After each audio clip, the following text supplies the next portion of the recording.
Hello నమస్తే, welcome to reality check. ఆంధ్రప్రదేశ్లో ఒక పెద్ద హై టెన్షన్కి హై డ్రామాకి తెరపడింది. ఈరోజు ఉదయం తిరుమలకు వెళ్ళి శ్రీవారిని దర్శించుకుంటాను అంటూ జగన్మోహన్ రెడ్డి గారు ప్రకటించారు 2 రోజుల క్రితం. కానీ నిన్న అనూహ్యంగా ఆయన నిర్ణయాన్ని వెనక్కి తీసుకున్నారు. ఈ నిర్ణయాన్ని వెనక్కి తీసుకోవడానికి ఆయన చెప్తున్న కారణం, తన అనుచరులకు అనుమతి లేని కార్యక్రమానికి మీరు వెళ్ళొద్దు, జగన్మోహన్ రెడ్డి తిరుమల పర్యటనకు అనుమతి లేదు కాబట్టి మీరు అక్కడికి వెళ్ళొద్దు అంటూ వైఎస్ఆర్ కాంగ్రెస్ పార్టీకి సంబంధించిన నాయకులు, కార్యకర్తలకు, శ్రేణులకు పోలీసులు నోటీసులు ఇచ్చిన నేపథ్యంలో ఇతర ప్రాంతాలకు సంబంధించిన భారతీయ జనతా పార్టీకి సంబంధించిన నాయకులందరినీ కూడా తిరుమలలో మోహరించి అక్కడ ఏదో చేయాలని ప్లాన్ చేస్తున్న వాతావరణం కనపడుతున్న నేపథ్యంలో ఆ పర్యటనని ప్రస్తుతానికి వాయిదా వేసుకున్నట్టు ఆయన ప్రకటించారు. ఈ సందర్భంగానే డిక్లరేషన్ వివాదం కూడా వచ్చింది. సో డిక్లరేషన్ వివాదం ఆంధ్రప్రదేశ్లో కూటమి అధికారంలోకి వచ్చిన తర్వాత భారీగా అమ్మాయిల మిస్సింగ్స్ జరుగుతున్నాయంటూ జడ శ్రవణ్ కుమార్ గారు ఇంతకుముందు మాట్లాడారు. సమాచార హక్కు చట్టం ప్రకారమే తాను వివరాలు చెప్తున్నానంటూ చెప్పారు. వాటితో పాటు ఆంధ్రప్రదేశ్ సంబంధించిన తాజా రాజకీయ పరిణామాలపై మనతో మాట్లాడడానికి జై భీమ్రావ్ భారత్ పార్టీ అధ్యక్షులు, సీనియర్ అడ్వకేట్ జడ శ్రవణ్ కుమార్ గారు మనతో పాటు లైవ్లో జాయిన్ అవుతున్నారు. సార్ నమస్తే. సార్ వెరీ గుడ్ మార్నింగ్ అండి. యా సార్, ఏంటి ఈ డిక్లరేషన్ ఇష్యూ గురించి మాట్లాడదాం. ఫస్ట్ ఆంధ్రప్రదేశ్లో ఒక పెద్ద హై డ్రామా, తిరుమల వెంకటేశ్వర స్వామి కేంద్రంగా అటు వైఎస్ఆర్ కాంగ్రెస్ పార్టీ, ఇటు తెలుగుదేశం పార్టీ రాజకీయం చేయడం చూసాం. ఓన్లీ తెలుగుదేశం మాత్రమే కాదు, జనసేన కూడా. సో కూటమి వర్సెస్ జగన్మోహన్ రెడ్డి వార్ చూసాం. సో ఈ డిక్లరేషన్ వివాదాన్ని మీరు ఎలా చూస్తారు? డిక్లరేషన్ ఇవ్వాల్సిన అవసరం ఉందా? సెక్యులర్ కంట్రీలో డిక్లరేషన్ ఏంటి, నన్నే అలో చేయకపోతే దళితుల పరిస్థితి ఏంటి అంటూ జగన్మోహన్ రెడ్డి గారు క్వశ్చన్ చేస్తున్నారు. అంటే నరసింహరావు గారు దీన్ని కొంచెం ఒక దీర్ఘకాలిక కోణంలో చూసి ఆలోచించాల్సిన పరిస్థితి అయితే. అయితే నేను డిక్లరేషన్ కి సంబంధించి ఇవ్వటం కరెక్టా రాంగా అనేది దానికి విభిన్నమైన కోణాలు ఉన్నాయి. ఆ విభిన్నమైన కోణాల్లో నుంచి ఒక్కొక్కళ్ళ పర్సెప్షన్ లో నుంచి ఒక్కొక్కళ్ళు ఆర్గ్యుమెంట్ చెప్తా ఉంటారు. బట్ నేనేమంటాను అంటే, నాకు సంబంధించినంత వరకు, my personal opinion, India is a secular country and one should respect other religious feelings. అయితే ఒక టెంపుల్లోకి వెళ్ళాలా వద్దా అనేది ప్రాథమికమైనటువంటి హక్కు. వెళ్లకుండా ఆపే హక్కు ఈ ప్రపంచంలో, భారతదేశంలో ఎవరికీ లేదు. అయితే వాళ్ళకున్నటువంటి ప్రాథమికమైనటువంటి కొన్ని హిందూ మతాన్ని విశ్వసించాలి, హిందూ మతాన్ని విశ్వసించే వాళ్ళు దేవుడి దగ్గరకు వచ్చేటప్పుడు తిరుమల తిరుపతి దేవస్థానం లోకి వచ్చేవాళ్ళు ఎవరైనా సరే హిందూగా మారి డిక్లరేషన్ ఇవ్వాల్సిన అవసరం లేదు. కానీ బట్ హిందూ మతం పట్ల I have a faith on the Hindu రిలీజియం అని నమ్మకం ఉన్న వాళ్ళు అడుగు పెట్టాలి అనేది వాళ్ళకు ఉన్నటువంటి విశ్వాసం. నేనేమంటానంటే, దాన్ని మనం గౌరవించటం, అది లీగలా ఇల్లీగలా అని ఆలోచించడం. లీగలా ఇల్లీగలా, ప్రతి దానికి లీగాలిటీ ఇల్లీగాలిటీ రాదు. కొన్ని మొరాలిటీస్ ఉంటాయి, కొన్ని సిగ్నిఫికెన్సెస్ ఉంటాయి, కొన్ని ప్రెసిడెంట్స్ ఉంటాయి. ఆ ప్రెసిడెంట్స్ ని మనం గౌరవించాలి. అదే లీగల్ గా డిక్లరేషన్ అడగటం కరెక్టా కాదా, దాని మీద హైకోర్టు ఫైండింగ్ ఏంది, సుప్రీంకోర్టు ఫైండింగ్ ఏంది అనేది విల్ డిస్కస్ ఆఫ్టర్వర్డ్స్. కానీ లీగాలిటీని కాకుండా మొరాలిటీని దృష్టిలో పెట్టుకొని చూడాలి, విశ్వాసాన్ని దృష్టిలో పెట్టుకొని చూడాలి. ఇప్పుడు మీరు గణపతి ఉత్సవం అయిపోయిన తర్వాత దాన్ని తీసుకుని వెళ్ళి మళ్ళీ నదిలో కలిపేయటాన్ని, దేవుడిని తీసుకెళ్లి మూసీ నదిలో కలిపేస్తారా అని ఒక వెర్షన్ వస్తే, కలపడానికి ఒక ప్రాముఖ్యత ఉంది. ఆ ప్రాముఖ్యతను మనం గౌరవించాలి. కరెక్ట్. అది పురాణాల్లో నుంచి వస్తుంది. అది ఎందుకు కలుపుతున్నాము ఏంటి అనేది మనకు అనవసరం. బట్ కోట్లాది మంది ప్రజలు దాన్ని నమ్ముతున్నప్పుడు దాన్ని కూడా మనం గౌరవించాలి. సో డిక్లరేషన్ విషయంలోకి వచ్చేటప్పటికి, ఒక సెక్యులర్ కంట్రీలో, అందులో పరమ పవిత్రమైనటువంటి తిరుమల తిరుపతి దేవస్థానం అంటే ఒక సిగ్నిఫికెన్స్ ఉన్నటువంటి టెంపుల్లో డిక్లరేషన్ ఇచ్చి, నాకు హిందూయిజం పట్ల నమ్మకం ఉంది, నేను హిందూ గాడ్ ని నమ్ముతున్నాను, హిందువుల మనోభావాలను నేను గౌరవిస్తున్నానని చెప్పి వెళ్ళటం తప్పేం లేదనేది నా opinion. At the same time, రేపొద్దున ఎవరైనా క్రిస్టియన్ చర్చిని దర్శించుకోవడానికి వచ్చినప్పుడు అలాంటి డిక్లరేషన్ తీసుకోవచ్చు. మనం ఇప్పుడు మసీదులోకి వెళ్తుంటే, మసీదులోకి వెళ్ళేటప్పుడు కొన్ని ఫార్మాలిటీస్ ఉంటాయి. ఆ ఫార్మాలిటీస్ పెట్టకుండా వాళ్ళు మసీదులోకి మనల్ని అలౌ చేయరు. నేను మొన్న ఎలక్షన్ నామినేషన్ వేసేటప్పుడు ఒక మసీదులోకి వెళ్ళడానికి వెళ్తే వాళ్ళు కొన్ని ఫార్మాలిటీస్ చెప్పిన తర్వాత 2 సార్లు అని అన్నారు. అది మనం రాంగ్ అని ఎలా అనగలం? ఇప్పుడు when it is not objectable for other communities, మనం హిందూయిజాన్ని కూడా అబ్జెక్ట్ చేయకూడదు అంటున్నాయి. సో జగన్మోహన్ రెడ్డి అనేటువంటి ఒక మాజీ ముఖ్యమంత్రి ఇంతకు ముందు ముఖ్యమంత్రి హోదాలో వెళ్ళారు. ముఖ్యమంత్రి హోదాలో వెళ్ళే వ్యక్తిని అడగొచ్చా, అడగకూడదా? ఇప్పుడు నేనున్నాను సార్. నేను ఒక జడ్జి హోదాలో నేను చాలా చర్చెస్ కి వెళ్ళాను, టెంపుల్స్ కి వెళ్ళాను. ఎప్పుడు నన్ను అడగల. When it is comes for confliction of views వచ్చినప్పుడు, అలాంటి సందర్భంలో ఖచ్చితంగా అఫీషియల్ హోదాలో వెళ్ళినప్పుడు ఖచ్చితంగా మీరు అలాంటి డిక్లరేషన్ ఇవ్వడంలో తప్పులేదనేది నా ఒపీనియన్. కరెక్ట్. జగన్మోహన్ రెడ్డి గారు అఫీషియల్ కెపాసిటీలో వెళ్ళటం వేరు, ఇప్పుడు వెళ్ళటం వేరు. ఆయన ఏమంటాడు, నేను ఇంతకు ముందు ముఖ్యమంత్రి హోదాలో చాలా సార్లు వెళ్ళాను కదా అని అంటారు. కాదు, ప్రతిపక్ష నేత హోదాలో కూడా వెళ్ళాను, అప్పుడు నేను ముఖ్యమంత్రిని కాదు కదా అంటారు. రైటే సార్, నేను కాదనటంలా. ముఖ్యమంత్రి హోదాలో, ప్రతిపక్ష నేత హోదాలో వెళ్ళినప్పుడు ఆ సందర్భంలో ఈ హిందూ మనోభావాలకు సంబంధించినటువంటి ఒక లడ్డు వ్యవహారంలో కానీ, ఇంకొక వ్యవహారంలో కానీ ఇబ్బందికరమైన పరిస్థితులు లేవు. బట్ ఇప్పుడున్న పరిస్థితులు అలా లేవు. చాలా సెన్సిటివ్ గా ఉంది ఇష్యూ. చాలా సెన్సిటివ్ గా ఇష్యూ ఉన్నప్పుడు ఆ విధమైనటువంటి డిక్లరేషన్ ఇవ్వటంలో ప్రాథమికంగా తప్పు లేదనేది నా ఒపీనియన్. నేను అనుకోవటం ఇది ఖచ్చితంగా చంద్రబాబు నాయుడు, పవన్ కళ్యాణ్ కూటమి ప్రభుత్వం వేసిన ట్రాఫిక్. కూటమి ప్రభుత్వం ట్రాప్ లో జగన్మోహన్ రెడ్డి పడకుండా డిక్లరేషన్ ఇచ్చి వెళ్ళినట్టయితే రాజకీయంగా అప్పర్ హ్యాండ్ వచ్చింది. వెళ్ళుండాల్సింది. ఓకే, 100% వెళ్ళి ఉండాల్సింది. ఎందుకంటే జగన్మోహన్ రెడ్డి అనేటువంటి వ్యక్తికి ఎవరు సలహాలు ఇస్తారో నాకైతే తెలియదు, కానీ పొలిటికల్ గా సరే ఆయన సలహాలు ఎవరు ఇస్తారు, ఎవరు తీసుకుంటారు అనేది అది ప్రపంచాన్ని అంతటికి తెలిసిందే. బట్ నా ఒపీనియన్ లో Jaganmohan Reddy committed A mistake yesterday not going to Tirupati. It is political గా సూసైడల్ అంశం. డిక్లరేషన్ ఇచ్చి నువ్వు రావాల్సిందే అని వాళ్ళు అడగటం పొలిటికల్ గా అదొక ఎత్తుగడ.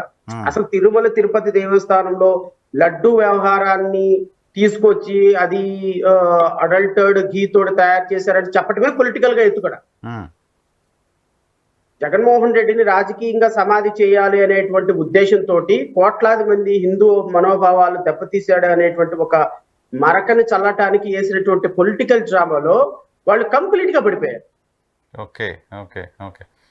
ఇప్పుడు జగన్మోహన్ రెడ్డి గారు దీని మీద ఎంక్వైరీ వేసి, సిబిఐ ఎంక్వైరీ వేసి, లేకపోతే సుప్రీంకోర్టులో కేసు వేసి, లేకపోతే హైకోర్టులో కేసు వేసి వ్యక్తిగతమైనటువంటి హోదాలో ఆయన వైఎస్ఆర్ కాంగ్రెస్ పార్టీ నుంచి అఫీషియల్ గా సిబిఐ ఎంక్వైరీ అడుగుతూ హైకోర్టులో కానీ సుప్రీంకోర్టులో కానీ పిటిషన్ వేసి దాని మీద ఆయన రోడ్డు మీదకి వచ్చేసి తిరుమల తిరుపతి దేవస్థానంలో అట్లాంటిది ఏదైనా జరుగుంటే దాని మీద ఎంక్వైరీ వేయండి, సిట్టింగ్ జడ్జి చేత జ్యుడిషియల్ ఎంక్వైరీ వేయండి అని అడగటంలో ఆయన ఫెయిల్ అయిపోయినాడు. ఆయన ఏంటంటే 4 గోడల మధ్యకే పరిమితం అయిపోయి 4 గోడల మధ్య దీంట్లో ఎంక్వైరీ వేయండి అని మోడీ గారికి లెటర్ రాయటంతో ఆయన పాత్ర అయిపోయింది అని చేతులు దులిపేసుకున్నాడు. కానీ హైకోర్టులో పిటిషన్ వేసినట్టున్నారు కదా సుబ్బారెడ్డి గారు వేసిన పిటిషన్ సిబిఐ ఎంక్వైరీ అడుగుతూ వేసినట్టు నేనైతే అనుకోవటంలా. రామ ఆయన మన చెన్నైకి సంబంధించినటువంటి సుబ్రహ్మణ్య స్వామి గారు ఆయన వేశారు సుప్రీంకోర్టులో పిటిషన్. అవును. వీళ్ళు కూడా సుప్రీంకోర్టులో పిటిషన్ వేస్తే రాంగ్ ఏంటుంది? కరెక్ట్. వైఎస్ఆర్ కాంగ్రెస్ పార్టీ కూడా అడిగి ఉండాల్సింది.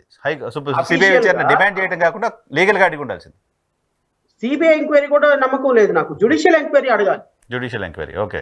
సిట్టింగ్ జడ్జి చేత జ్యుడిషియల్ ఎంక్వైరీ అడగాలి. ఎందుకంటే తిరుమల తిరుపతి దేవస్థానంలో ఇలాంటి వ్యవహారాలు జరగటం, రాజకీయ ప్రయోజనాలతోటి తిరుమల వెంకటేశ్వరుని కూడా వాడుకోవటం అనేది ప్రతి సుప్రీంకోర్టు జడ్జి పదవి తీసుకున్నప్పుడు కానీ, ఆఫీస్ ఎజ్యూమ్ చేసినప్పుడు కానీ, డెమిట్ అయ్యేటప్పుడు కానీ ప్రతి సుప్రీంకోర్టు జడ్జి గారు వెళ్ళేటువంటి పరమ పవిత్రమైన దేవాలయం తిరుమల తిరుపతి దేవస్థానం. సో వాళ్ళకి ఎంత రిలీజియస్ సెంటిమెంట్ ఫీలింగ్స్ అటాచ్ అయ్యి ఉంటాయో ఆ టెంపుల్ మీద. సో ఆ టెంపుల్ విషయంలో ఈ విధమైనటువంటి రాజకీయాలు చేయటం వ్యవస్థకు మంచిది కాదు, ఇన్స్టిట్యూషన్ కి మంచిది కాదు. ఇప్పుడు నరసింహరావు గారు, మీరు నాకు తెలిసి 5 సంవత్సరాల్లో ఒక 100 సార్లు తిరుపతి లడ్డు తిని ఉంటారు. నేను ఒక 100 సార్లు తిని ఉంటా. నేనైతే ఒక 100 సార్లు తిరుమల తిరుపతి దేవస్థానం తీసుకొచ్చిన ప్రతిరోజు ప్రసాదాన్ని పవిత్రంగా, ఈవెన్ షూ కూడా వేసుకొని ప్రసాదం తీసుకునేటప్పుడు ఎవరైనా ప్రసాదం పెడితే షూ విప్పేసి ఆ ప్రసాదం తీసుకుని కళ్ళగొత్తుకుని తింటా. సో నేను ఒక రిలీజియస్ అటాచ్మెంట్ లోకి నేను వెళ్ళి ఒక ప్రసాదాన్ని ఆల్రెడీ సేవించినప్పుడు, అది 5 సంవత్సరాల నుంచి కంటిన్యూ అవుతున్నప్పుడు, అరే ఒకసారి ప్రసాదం తిన్నటువంటి వ్యక్తి ఈ రోజు దాంట్లో పంది కొవ్వు కలిసింది, జంతువుల కొవ్వు కలిసింది, ఇంకోటి కలిసింది అని ఒకవేళ ఈ రోజు మనం ప్రపంచానికి చెబితే, అది జరిగిపోయిన 5 సంవత్సరాల నుంచి ఇలాంటి ప్రసాదాన్ని నేను తింటున్నానని గిల్టీ ఫీలింగ్ తోటి ఒక భక్తుడు ఉంటాడు. అనేటువంటి కామన్ సెన్స్ కూడా లేకుండా దీన్ని రాజకీయంగా బయట పెట్టాడు ఇప్పుడున్న ముఖ్యమంత్రి చంద్రబాబు నాయుడు. జరిగిపోయింది, దీన్ని రాజకీయంగా వాడకూడదు. ఇంకా అలాంటిది ఏమైనా జరిగితే సీక్రెట్ గా in the interest of the nation, in the interest of the protect, in the interest of the Hinduism అది సీక్రెట్ గా పెట్టి ఇంకోసారి భవిష్యత్తులో జరగకుండా దాన్ని. ఇప్పుడు మన ఇంట్లో ఒక పాప ఉంటుంది నరసింహరావు గారు, పాప ఒక అబ్బాయితో లవ్ అఫైర్ లో ఉంటుంది. లవ్ అఫైర్ లో ఉంది కదా అని ఈ అమ్మాయి మా అమ్మాయి ప్రేమించిందని లవ్ అఫైర్ అని చెప్పి ప్రపంచం అంతా చెప్పుకుంటామా? చెప్పంగా సీక్రెట్ గా ఉంచుతాంగా, గౌరవం కదా. ఎందుకు ఉంచుతారు సీక్రెట్ గా? What is the reason? పరువు పోతుంది, గౌరవంగా ఉంచాలి, పానిక్ అయిపోతారు. కొన్ని సెంటిమెంట్స్ ఉంటాయి. ఇది మన ఫ్యామిలీలో ఒక పాప తప్పు చేసినప్పుడు, లేకపోతే మన అన్నయ్య గారు అమ్మాయి తప్పు చేసినప్పుడు దాన్ని దాచిపెట్టుకొని దాన్ని 10 మందికి చెప్పుకోకుండా ఎక్స్పోజ్ అవ్వకుండా దాన్ని సీక్రెట్ గా సెటిల్ చేయటము, లేకపోతే అబ్బాయికి ఇచ్చి పెళ్లి చేయటము, ఏదో ఒకటి చేస్తాం. లైఫ్ లో కొన్ని సీక్రెట్స్ మన ఫ్యామిలీ అని దాచిపెట్టుకోవాలి. In the interest of the nation. ఒక దైవ భక్తికి సంబంధించినటువంటి కలియుగ దైవమైనటువంటి వెంకటేశ్వర స్వామికి సంబంధించినటువంటి ఒక లడ్డు వ్యవహారంలో ఒక తప్పు జరిగిందో లేకపోతే తప్పు జరగలేదో అనేది నేను లోపలికి వెళ్ళటంలా.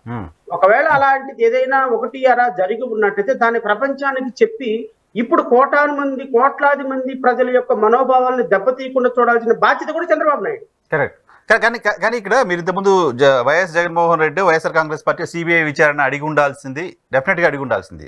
అంతే కదా, ప్రకటనగా మాత్రం కాకుండా లీగల్గా ప్రాపర్ వేలో వెళ్ళి విచారణ డిమాండ్ చేయాలి, వాళ్ళపైన అలిగేషన్స్ వచ్చాయి కాబట్టి. బట్ ప్రభుత్వం ఎందుకు సిబిఐ విచారణకు వెళ్ళట్లేదు? గతంలో అనేక అంశాల్లో సిబిఐ విచారణ డిమాండ్ చేస్తూ వచ్చింది.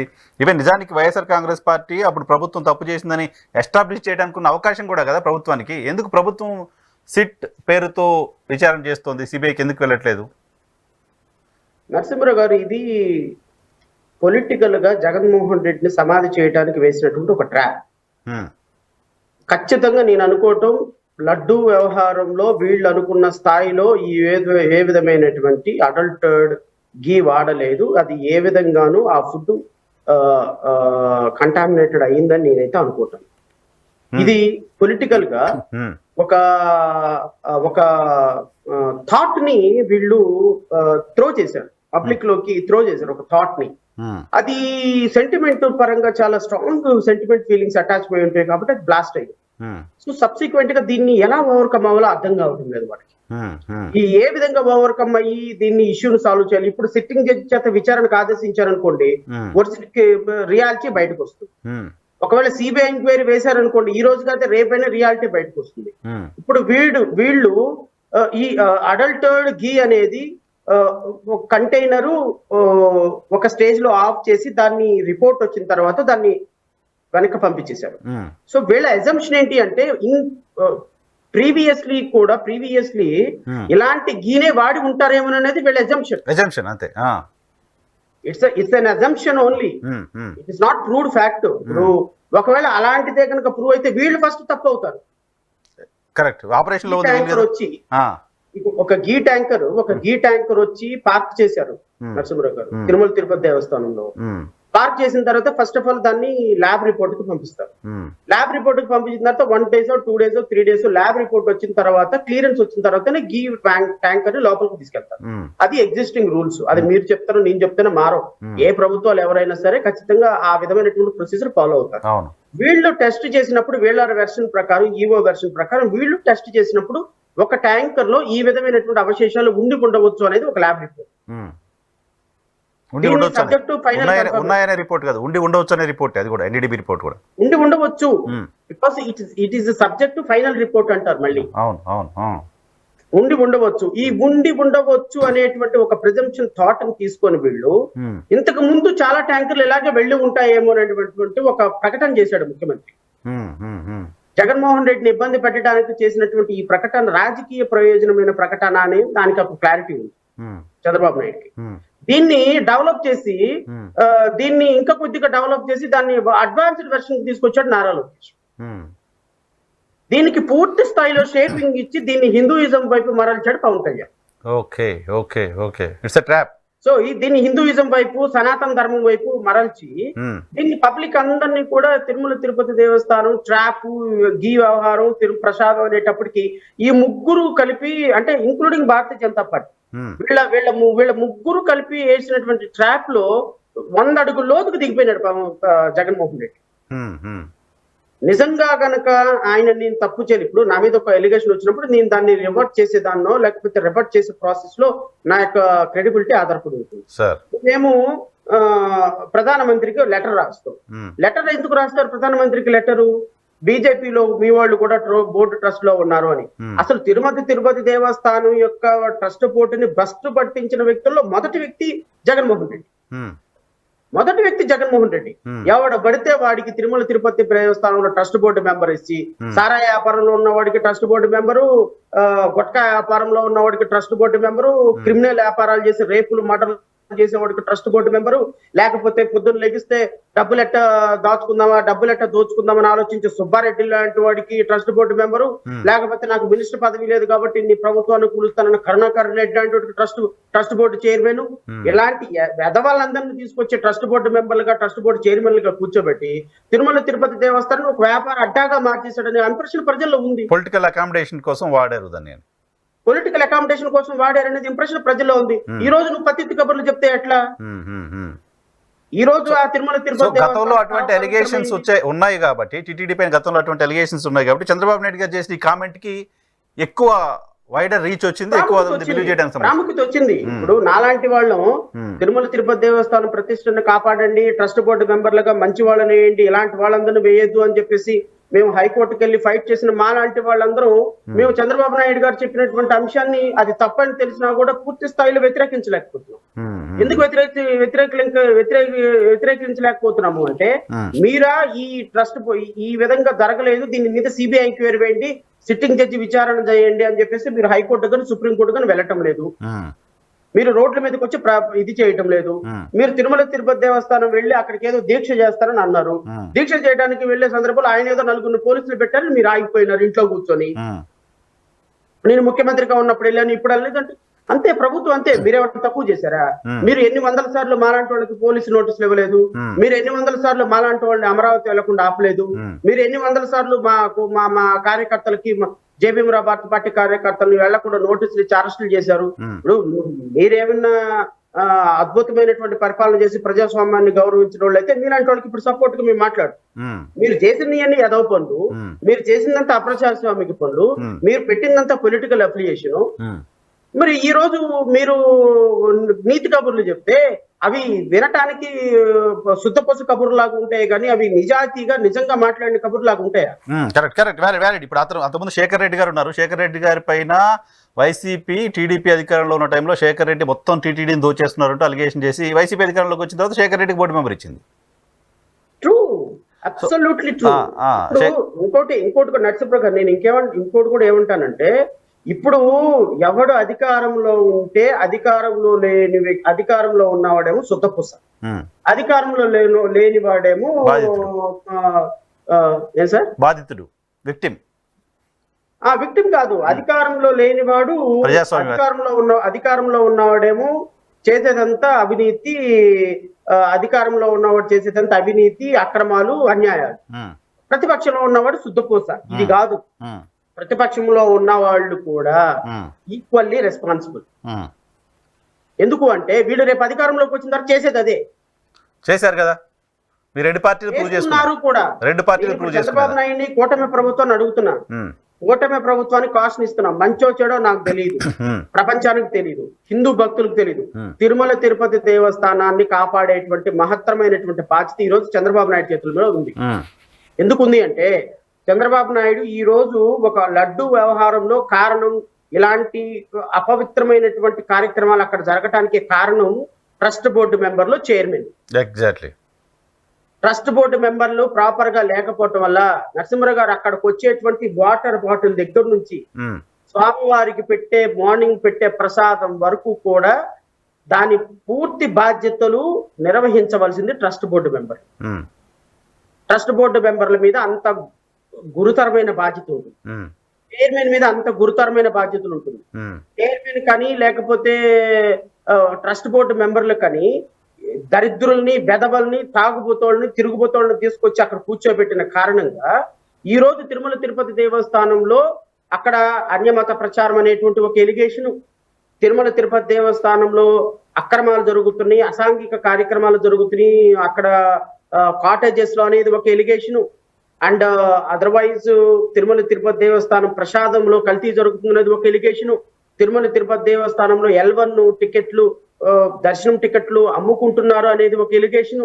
తిరుమల తిరుపతి దేవస్థానంలో పొద్దున్నే ఇచ్చేటువంటి దర్శనంలో రాజకీయ నాయకుల ప్రమేయాలు ఉన్నాయి. కొన్ని వేల మంది, చాలా కొన్ని వందల అలిగేషన్స్ ఉన్నాయి సార్. ఇక్కడ పాయింట్ ఏంటంటే రెండు క్లియర్ చేద్దాం. అంటే ట్రస్ట్ బోర్డు మెంబర్. నిజానికి హిందువులంతా కోరుకోవాల్సింది అది, అక్కడ ప్రక్షాళన జరగాలని కోరుకోవాలి. ఈ సందర్భం ఎందుకంటే ఇప్పటివరకు టీటీడీ కేంద్రంగా చాలా అలిగేషన్లు, చాలా వివాదాలు వచ్చినప్పటికీ ఇప్పుడు వచ్చింది ఇంకా అది ఎక్స్ట్రీమ్. కాబట్టి ఇది రైట్ టైం, మీరు అన్నట్టుగా ప్రక్షాళన జరగాలని కోరుకుందాం. మరొక మాట, పవన్ కళ్యాణ్ గారు సనాతన ధర్మ బోర్డు అంటూ మాట్లాడుతున్నారు. సనాతన ధర్మ పరిరక్షణ బోర్డు ఉండాల్సిన అవసరం ఉంది అని చెప్తున్నారు. సో దాన్ని ఎలా చూడాలి? ఏది సార్, ఏది? సనాతన ధర్మ పరిరక్షణ బోర్డు ఏర్పాటు చేయాలంటున్నారండి. ఎవరంది? పవన్ కళ్యాణ్ గారు. ఓ బోర్డు ఏర్పాటు చేయాలి అక్కడ అని అన్నారా? ఆయన డిమాండ్ మంచిదో చెడ్డదో బోర్డు ఏర్పాటు చేయడంలో తప్పైతే ఉందని నేనైతే అనుకోవటంలా. కానీ నేనేమంటానంటే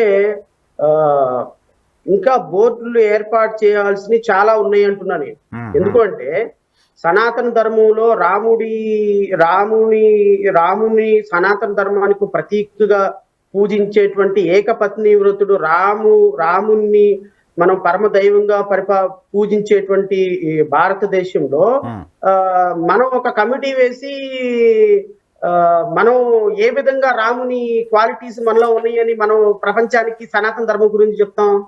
ఎవరు? పవన్ కళ్యాణ్ గారా? మరి అంతే కదా. ఇప్పుడు మీరు ఒక కమిటీ అడుగుతున్నారు, మీరు ఒక డాక్టర్ గారి దగ్గరికి వెళ్ళారు. డాక్టర్ గారి దగ్గరికి మీరు ఒక డాక్టరు, హోమియోపతి డాక్టరు, వచ్చినటువంటి వ్యక్తికి కాఫీ ఎలా మానేయాలి హోమియోపతి వాడేటప్పుడు అని ప్రతి ఒక్కరికి అడ్వైజ్ చేస్తున్నారు. మీరు అడ్వైజ్ చేస్తూనే మీరే కాఫీ తాగుతున్నారు. ఓకే, మీరు మీ పేషెంట్ కి కాఫీ తాగొద్దు, కాఫీకి కాన్ఫ్లిక్ట్ వస్తుంది, పడదు అని బాబా కాఫీ ఇవ్వని కాఫీ తాగుతున్నారు. అలా ఉంటది కమిటీ. ఇప్పుడు పవన్ కళ్యాణ్ గారు డిమాండ్ చేయటం సనాతన ధర్మం గురించి. సనాతన ధర్మానికి ప్రతీక రాముడు క్వాలిటీస్ ఏంటి, మన క్వాలిటీస్ ఏంటి? మనమేమో కలియుగ కృష్ణుడు, ఆయనేమో రాముడు. సనాతన ధర్మం సంబంధించి మనం ఏ విధంగా చేస్తాము? మనం ఎన్ని పెళ్లిళ్ళైనా చేసుకుండా నాకు అవకాశం కుదిరింది చేసుకున్నాను, మీకు అవకాశం కుదిరితే చేసుకోమని చెప్పిన పవన్ కళ్యాణ్ గారు.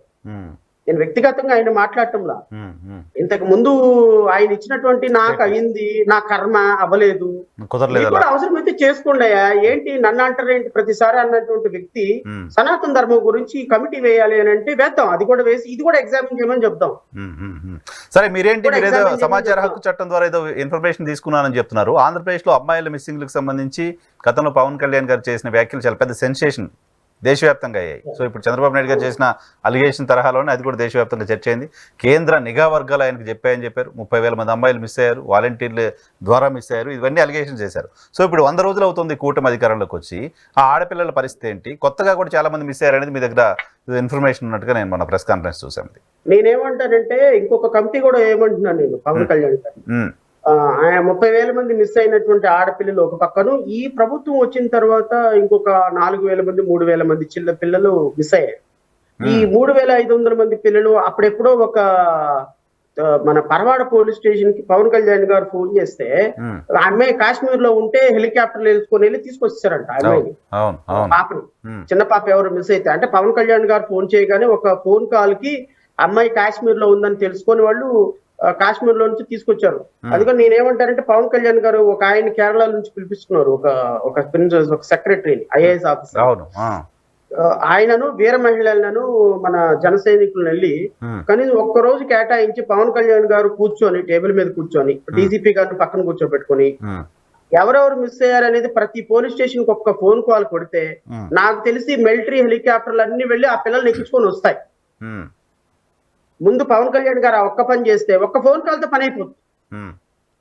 పవన్ కళ్యాణ్ గారు ఫోన్ కాల్ ఎందుకు చేయటం లేదో నాకు అర్థం కాలేదు. ఇప్పటి వరకు 3 నెలలు అయింది.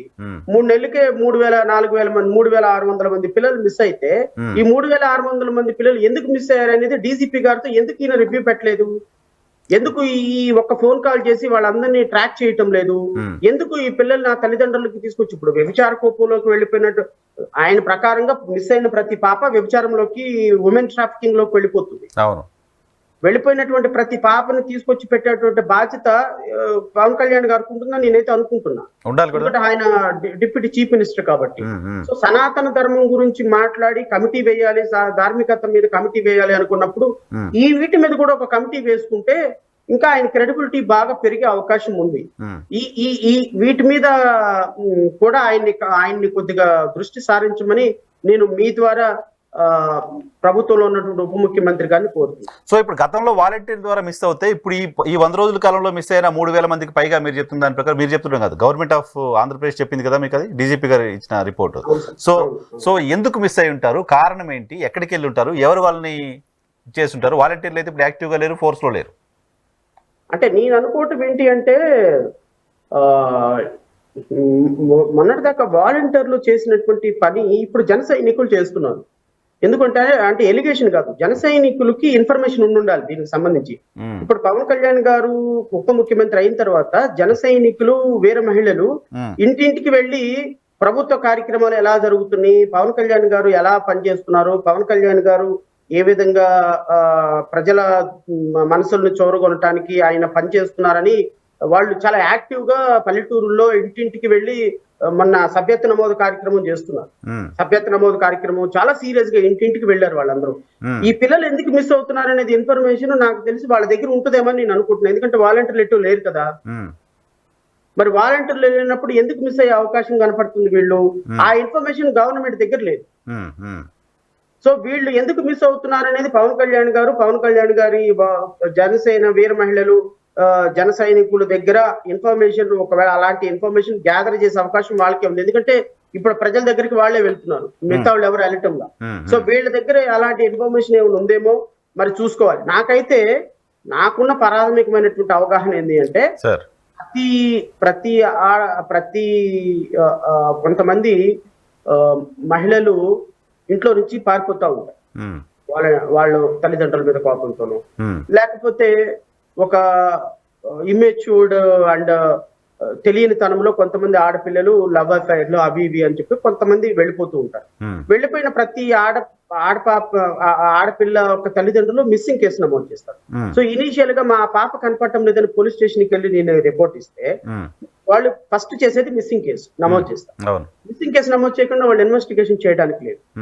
సో నమోదు చేసిన తర్వాత ఏం చేస్తారు వాళ్ళు, ఈ పాప ఎక్కడుంది ఏందనేది వెతుకుతా ఉన్నప్పుడు ఒక 10 రోజులకో 20 రోజులకో నెల రోజులకో బేసింగ్ ఆన్ వాళ్ళకు ఉన్నటువంటి అవైలబిలిటీని బట్టి ప్రెజర్ పెడితే తల్లిదండ్రులు నార్మల్ గా పోలీసులు they won't take up the cases serious.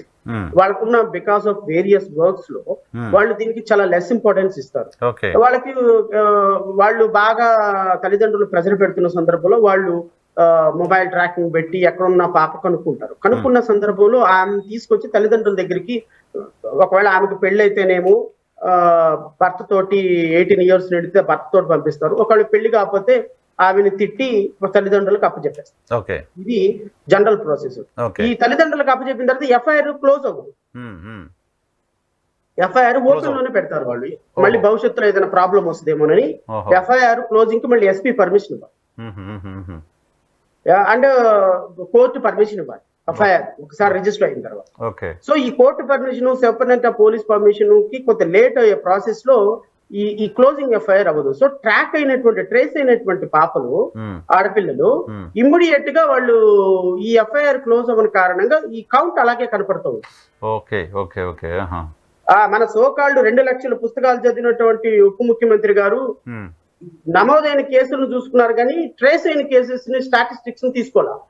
అప్పుడు చెప్పినప్పుడు ఓన్లీ నమోదు కేసెస్ చెప్పుకొని నాకు హోమ్ మినిస్టర్ గారు షోలో చెప్పారు.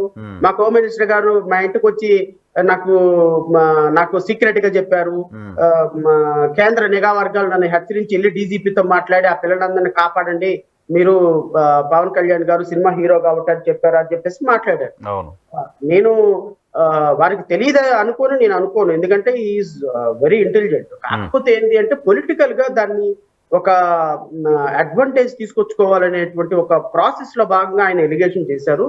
ఆ ఎలిగేషన్ కి బేస్ లేదు. ఎందుకంటే ఇప్పుడు నేను మాట్లాడిన తర్వాత ఏ ఒక్కళ్ళు కూడా దానికి సమాధానం చెప్పలేకపోతున్నారు. కారణం ఏంటి అంటే వాళ్ళు తప్పు చేశారు అని. ఇప్పుడు నేను ఏమంటానంటే నరసింహరావు గారు, ఎలిగేషన్ చేయటంలో తప్పు లేదు, కానీ నీ ఎలిగేషన్ అనేది నిజానికి వాస్తవానికి కొద్దిగానే దగ్గరగా ఉండాలి. మీరు నిజానికి ఆయన ఎలిగేషన్ చేసిన రోజు నుంచి ఉత్తర ధ్రువం దక్షిణ ధ్రువం ఉండకూడదు. ఉత్తర ధ్రువం దక్షిణ ధ్రువం ఆయన బహిరంగ సభలో మాట్లాడిన రోజు నుంచి చెప్తున్నారు మీరు ఈ మాట. నేను అదే అంటున్నా. నేను వారిని కూడా కోరేది, ఈవెన్ చంద్రబాబు నాయుడు కోరేది, ఇప్పుడు లడ్డు వ్యవహారంలో కూడా జగన్మోహన్ రెడ్డిని టార్గెట్ చేయాలి అనుకుని మీరు చేసేటువంటి ఎలిగేషన్ బూమ్రాంగ్ అయింది. సరే, జగన్మోహన్ రెడ్డి దాన్ని ఎదుర్కోవటంలో ఫెయిల్ అయిపోయినారు అన్న విషయం కూడా ప్రజలకు అర్థమైంది. నిన్నే కనుక ఆయన క్రిస్టియన్ డిక్లరేషన్ ఇచ్చేసి నేను హిందువుగా నమ్ముతున్నానని డిక్లరేషన్ ఇచ్చి వెళ్ళినట్టయితే ఎంత మైలేజ్ వచ్చేదో, పొలిటికల్ మైలేజ్. మరి ఆ మహానుభావుడికి ఎవరు సలహాలు ఇస్తున్నారో నాకు తెలియదు, కానీ నిన్న అక్కడికి వెళ్లకుండా చాలా రాంగ్ స్టెప్ వేసి నేను ఏ కులము, ఇటు చూస్తే క్రిస్టియన్ అని చెప్పటంలా, అటు చూస్తే హిందూ అని చెప్పడంలో ఏదో ఒకటి. What is wrong? నాకు ఒక దేవుని మీద నమ్మకం ఉంది. ఇదిగో నేను పుట్టింది ఈ కులం, పెరిగింది ఈ కులం, మా అమ్మ నాన్న పాటించింది ఈ కులం. It should be very clear. నేను ప్రతి గత 5 సంవత్సరాల నుంచి నేను చెప్తానే ఉన్నా. ఒక పక్కలోనేమో ఒక చేత్తోనేమో బైబిల్ పట్టుకుంటా, ఇంకో చేత్తోనేమో పూజలు చేసి పునస్కారాలు చేసి బొట్లు పెట్టుకొని గోమూత్రం పట్టుకొని తిరుగుతూ ఉంటారు. తిరగండి, తప్పులేదు. కానీ మీరు ఎవరో ప్రజలకి క్లారిటీ ఇవ్వండి. మీరు ఏ మతాన్నైనా పాటించండి. అనటంలా మీరేమో క్రిస్టియన్ సాంప్రదాయ ప్రకారం ఉంటారు, చేసేవన్నీ హిందూ పనులు, పెట్టేదంతానేమో చేస్తున్నదంతానేమో ఎవరికి అర్థం కాని ఒక ఫ్యాక్షన్ బ్యాక్గ్రౌండ్ తోటి. ప్రజాస్వామ్యవాది అంటానిక ప్రజాస్వామ్యవాది కాదు, ఫ్యాక్షన్ బ్యాక్గ్రౌండ్ అంటానిక తెల్ల చొక్క వేసుకొని ముసిముసి నవ్వులు అవుతా ప్రజలకు అమాయకంగా కనపడతారు. పోనీ ఏమైనా ప్రభుత్వం అధికారం ఇస్తే ఏమన్నా మంచి పనులు చేస్తారో తెలియగలపాలంటే నీకు కళ్ళు మూసుకుని నిద్రలేవగానే నీకు ఏది గుర్తొస్తే అది సజ్జల రామకృష్ణారెడ్డి చేసేయాలి. ఒకటి ప్రిన్సిపల్ సెక్రటరీ చేయనంటే ఆయన ట్రాన్స్ఫర్ చేస్తారు, డీజీపీ చేయనంటే ఆయన ట్రాన్స్ఫర్ చేస్తారు, చీఫ్ సెక్రటరీ చేయనంటే ఆయన ట్రాన్స్ఫర్ చేస్తారు. మీరు చేసే పనులే ఇవి. ఇటు పక్క చూస్తేనా చంద్రబాబు నాయుడు గారు ఆయనకి 164 సీట్ల అధికారం ఇస్తే ఆయన కామన్ సెన్స్ తోటి పనిచేస్తారంటే ఆయన తిరుమల తిరుపతి దేవస్థానాన్ని వాడుకుంటాడు, ఆడపిల్లల్ని వాడుకుంటాడు, వాళ్ళందరిని వాడుకొని కేసులు పెట్టిస్తాడు, ఆయన ఇన్స్టిట్యూషన్స్ ని నాశనం చేసే పరిస్థితి. నేను చాలా బాధతోటి మాట్లాడుతున్నాను నరసింహరావు గారు. మన ఆంధ్రప్రదేశ్ రాష్ట్రానికి నేను ఢిల్లీలో యూపీఎస్సి నాకు ఒక తెలిసిన వాళ్ళ అబ్బాయి యూపీఎస్సీ లో చదువుతా అలా మాట్లాడాను. నేను ఫోన్ మాట్లాడితే నాతో వాళ్ళు మాట్లాడటం ఐపీఎస్ ఆఫీసర్ల మధ్య అక్కడ ఉన్నటువంటి అకాడమీస్ లో వాటిలో జరుగుతున్న డిస్కషన్. ఏ ఐపీఎస్ ఆఫీసర్ ఆంధ్రప్రదేశ్ ని ఆప్ట్ చేయడానికి, ఆంధ్రప్రదేశ్ రావడానికి ఇంట్రెస్ట్ గా లేడంట. ఎందుకు అంటే 5.5 కోట్ల మంది ఉన్నటువంటి మన రాష్ట్రంలో ఈ రోజు 5 సంవత్సరాలు ఐపీఎస్ ఆఫీసర్లు ఇప్పుడు పనిచేస్తున్నటువంటి ఐపీఎస్ ఆఫీసర్ చాలా ఎమినెంట్ ఐపీఎస్ ఆఫీసర్. ఈ 5 ఐపీఎస్ ఆఫీసర్లు మొన్న ఇప్పుడు జగన్మోహన్ రెడ్డికి నోటీసు తిరుమల తిరుపతి దేవస్థానానికి వస్తుంటే నోటీసులు ఇచ్చినటువంటి ఐపీఎస్ ఆఫీసరు రేపొద్దున మళ్ళా జగన్ కి నోటీసులు ఇస్తామని 2029 తర్వాత సస్పెన్షన్ లో ఉంటాయి 5 సంవత్సరాలు. అంతేగా, మీరు వస్తే విశాల గున్నీనను పివి ఆంజనేయుల్ని వీళ్ళందరినీ సస్పెండ్ చేసిన డీజీపీ తిరుమలరావు రేపొద్దున రిటైర్డ్ అయ్యి 2029లో ఒకవేళ సర్వీస్ లో ఉంటే నేను సస్పెన్షన్ లో ఉంటాను, ఇంకా రిమైనింగ్ సర్వీస్ అంతా అనుకుంటే ఎట్లా? ఇప్పుడు విశాల గున్ని లాంటి యంగ్ ఆఫీసరు, ఇంకొక 20 సంవత్సరాలు సర్వీస్ ఉన్న ఆఫీసరు 5 సంవత్సరాల్లో అంటే ఈ ప్రభుత్వంలో అధికారంలో ఉన్న 5 సంవత్సరాల అధికారంలో ఉన్న ఐపీఎస్ ఆఫీసర్లు రాబోయే 5 సంవత్సరాలు సస్పెన్షన్ లో ఉంటామనే ఒక ఇంప్రెషన్ ఉంటే వాళ్ళు ఎలా కాన్ఫిడెంట్ గా వర్క్ చేయగలుగుతారు? How can it is called as a system? Wrong కదా. పొలిటీషియన్స్ మారుతూ ఉంటారు తప్ప బ్యూరోక్రసీ ఉండాలి కదా, వాళ్ళకి సిస్టమ్ అంతా నడిపిస్తుండేది. వాళ్ళు సస్పెన్షన్ లో పక్కన వాళ్ళకి పనిచేసేటప్పుడు కాన్ఫిడెన్స్ లేకపోతే ఇప్పుడు జగన్మోహన్ రెడ్డి చేసినటువంటి కార్యక్రమాలు ఆయన ఆఫీసర్లుగా పనిచేసినటువంటి వాళ్ళని వెనకేసుకు రాలేకపోవడానికి కారణం ఏంటి? జగన్మోహన్ రెడ్డి డిస్ట్రక్షన్ చేసినట్టుగా సిస్టమ్స్ ఎవరు చేయలేదు నరసింహరావు గారు. మీరేమన్నా అనుకోండి, నేను వాస్తవం మాట్లాడుతున్నాను ప్రజల తరపు నుంచి. ఇదే సిస్టమ్ ని కొనసాగిస్తున్నాడు చంద్రబాబు నాయుడు. అది నా క్రేవింగ్. ఆంధ్రప్రదేశ్ ఇమేజ్ కదా పోతుంది. ఓవరాల్ గా ఆంధ్రప్రదేశ్ ఇమేజ్ తిరుమల తిరుపతి దేవస్థానం ఇమేజ్ పోతే ఆంధ్రప్రదేశ్ లో కాదు, మన ఆంధ్రప్రదేశ్ లో అది ఒక మణిహారం. అలాంటి టెంపుల్ మన భారతదేశంలో ప్రపంచంలో ఎక్కడ లేని టెంపుల్ మన దగ్గర ఉంటుంది, మన గొప్పతనం. అలాంటి టెంపుల్ యొక్క గౌరవాన్ని మనకు మనమే తీసేసుకోలే, కరెక్ట్, మనకు మనమే తీసేసుకున్నట్లేదు. మన ఐపీఎస్ ఆఫీసర్లందరినీ, ఐఏఎస్ ఆఫీసర్లందరినీ సస్పెండ్ చేసుకొని మనం ఈ రాష్ట్రానికి ఎవరిని రానికుండా రేపొద్దున కంపెనీలు ఎట్లా వస్తాయి నరసింహరావు? ఇవే చూసి వస్తాయి. లాండ్ ఆర్డర్ కదా చూస్తాం, ఫస్ట్ లాండ్ ఆర్డర్ చూస్తారు కదా, లాండ్ ఆర్డర్ చూస్తాము. లాండ్ ఆర్డర్ నిన్న కాక మొన్న ప్రభుత్వం ఎక్కి అప్పుడే హౌస్ అరెస్టులు ప్రతిపక్ష నాయకుడు రానికుండా చేస్తుంది అంటే ఈ సిస్టమ్ రెడ్ బుక్ ఇప్పుడే స్టార్ట్ అయింది అంటున్నారు లోకేష్ గారు, ఇంకా పూర్తిగా మొదలు పెట్టలేదు, ఇప్పుడే రెడ్ బుక్ స్టార్ట్ అయింది అంటున్నారు ఆయన. రెడ్ బుక్ 5 years వరకు never end process, it is a never ending process. Red book కొనసాగుతూనే ఉంటది. ఇంకా జగన్మోహన్ రెడ్డికి ముందు ఉంది ముసళ్ళ పండుగ. జగన్మోహన్ రెడ్డికి కప్పు కాఫీ అందించిన అటెండర్ ను కూడా వదలరు. ప్రతి ఒక్క వ్యక్తి, జగన్మోహన్ రెడ్డి అనేటువంటి వ్యక్తి 5 సంవత్సరాలు సస్టైన్ అవ్వడం చాలా కష్టమైనటువంటి విషయం. జగన్మోహన్ రెడ్డిని రాజకీయాలు చేయటం కాదు కదా, తాడేపల్లి ప్యాలెస్ బయటకు కూడా రానివ్వదు. ఎందుకంటే మనం రానిచ్చామా? మనం రానివ్వలేదు కదా, మనం రానివ్వలేదు. దానికి వాళ్ళు రివోల్ట్ తీసుకుంటారు. అల్టిమేట్ గా జగన్మోహన్ రెడ్డి టైంలో నారా లోకేష్ గారు పాదయాత్ర చేశారు, చంద్రబాబు నాయుడు గారు మీటింగ్స్కి వెళ్ళారు. ఇప్పుడు జగన్మోహన్ రెడ్డికి ఆ పరిస్థితి కూడా లేకుండా చేస్తారేమో. ఇప్పుడు మీరు అట్టు పెడితే నేను అట్టున్నారు పెట్టాల్సిందే కదా సార్. అదే ఆయన అట్టు ఈయన అట్టున్నారా? అట్టున్నారు అంతే. ఒరిజినల్ గా జరుగుతున్న వ్యవస్థ ఈ విధంగా ఉండటం అనేది it is the most unfortunate. అలాగని చంద్రబాబు నాయుడు వాళ్ళు సపోర్ట్ చేస్తున్నాను కాదు, వీళ్ళిద్దరు కాదు అని తగుదనమ్మా అని ఈయన మధ్యలో ఇంకొక పవన్ కళ్యాణ్ గారు, ఈయన క్రిస్టియన్లు అంటాడు, ముస్లిమ్స్ అంటారు, హిందూయిజం అంటాడు, ఈయన రంకెలేసి ఊగిపోయి హిందూయిజాన్ని పరిరక్షిస్తారా అంటారు. అంటే ఇది ఎలా ఉంది అంటే భారతీయ జనతా పార్టీ ట్రాప్ లో పడిపోయి హిందూయిజాన్ని, క్రిస్టియనిజాన్ని ఆంధ్రప్రదేశ్ రాష్ట్రంలో డెవలప్మెంట్ వైపు ఆలోచించకుండా ప్రజలని సైకలాజికల్ గా వాళ్ళని డైవర్ట్ చేసేటువంటి ఒక డైవర్షన్ పాలిటిక్స్. కరెక్ట్. దీనికి ఎక్కడ ఎండ్ అవుతుందో నాకు తెలియదు. సరే, ఈ 100 రోజుల కాలంలో ఒక ఫీల్ గుడ్ ఫ్యాక్టర్ డెవలప్మెంట్ వైపు వెళ్తున్నారు, ఏదో రాజధాని ఇంకేదో ఇటువంటి చర్చ కాకుండా వెరీ అన్ఫార్చునేట్ కులం, మతం, ప్రాంతం, ఈ లడ్డూలు దీని చుట్టూ జరగడం అనేది very unfortunate. Thank you Shravan గారు, థ్యాంక్ యూ వెరీ మచ్, మా కోసం సమయం కేటాయించారు. Thank you very much. Thank you. ఇది శ్రవణ్ గారితో స్పెషల్ రియాలిటీ చెక్ ఎపిసోడ్లో మళ్ళీ కలుద్దాం. చూస్తున్నాం.